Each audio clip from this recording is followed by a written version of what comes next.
لو نفسك تبدأ في مجال ال IT ومش عارف تبدأ منين أو إيه الشهادات اللي ممكن تساعدك، إحنا عملنا الفيديو ده عشانك. الفيديو عبارة عن حوار بين مدير خبير وطالب لسه في بداية طريقه، بيسأل عن أهم الشهادات اللي تخليه يطور نفسه ويبدأ الشغل في مجال ال IT. تابع الفيديو وشوف إزاي المدير بيشرح له خطوات بشكل بسيط وواضح. خلينا نبدأ. السلام عليكم حضرتك. أنا نفسي أبدأ شغل في مجال الاي تي، بس مش عارف أبتدي منين بصراحة. سمعت إن الشهادات مهمة، بس مش عارف أي واحدة أبدأ بيها. وعليكم السلام. تمام يا بطل، بداية ممتازة إنك تفكر في الشهادات. الشهادات بتفتح لك أبواب كتير في المجال وبتديك أساس قوي. مبدئيا خلينا نركز على حاجات أساسية ومهمة لو أنت لسه داخل مجال الاي تي. طيب إيه الشهادات اللي تنصحني أبدأ بيها؟ مبدئيا عندك شهادة اسمها CompTIA A+، ودي أساسية لأي حد بيبدأ في المجال.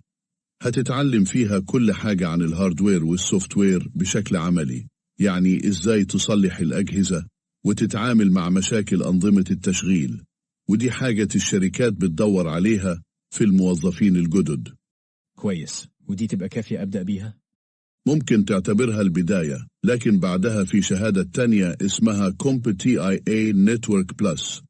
الشهادة دي هتفيدك في فهم الشبكات بشكل أعمق، إزاي الشبكات بتشتغل، وكمان أساسيات الأمن security في الشبكات. دي حاجات لو فهمتها هتكون مميز في أي مكان. طيب وهل في حاجة تانية زي الشهادات دي؟ أيوة، ممكن برضو تبص على CCNA من سيسكو، ودي قوية جدا لو حابب تتخصص أكتر في الشبكات.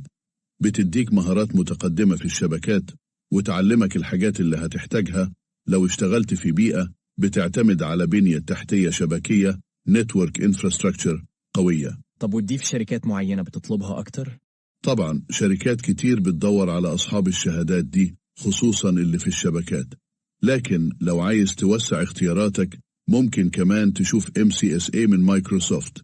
دي هتديك معرفة كويسة عن أنظمة التشغيل زي ويندوز سيرفر، وده هيفيدك لو حابب تشتغل في أي مؤسسة بتستخدم بيئة مايكروسوفت. يعني الشهادات دي تخليني مؤهل أشتغل؟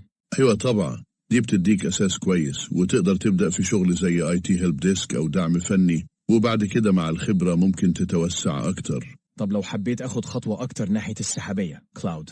في الحالة دي عندك AWS Certified Cloud Practitioner CCP، دي شهادة دخول في عالم الحوسبة السحابية Cloud Computing من أمازون. الشركات اليومين دول بتعتمد أكتر على الحوسبة السحابية، ودي هتديك معرفة أساسية في المجال ده. شكرا جدا، أنا اتشجعت أكتر دلوقتي. هشوف أنهي شهادة مناسبة وأبتدي على طول. ممتاز، اجتهد وربنا يوفقك. دايما خلي عندك هدف انك تتعلم، وكل خطوة هتوصلك للي جاي. يا رب تكونوا استفدتوا من الحوار اللي كان بين المدير والشاب، وحاولنا نقرب لكم إزاي تكون البداية الصح في مجال ال IT. ما تنسوش تعملوا سبسكرايب للقناة وتفعلوا الجرس عشان يوصل لكم باقي الفيديوهات اللي هتوضح فيها خطوات ال IT باث خطوة بخطوة.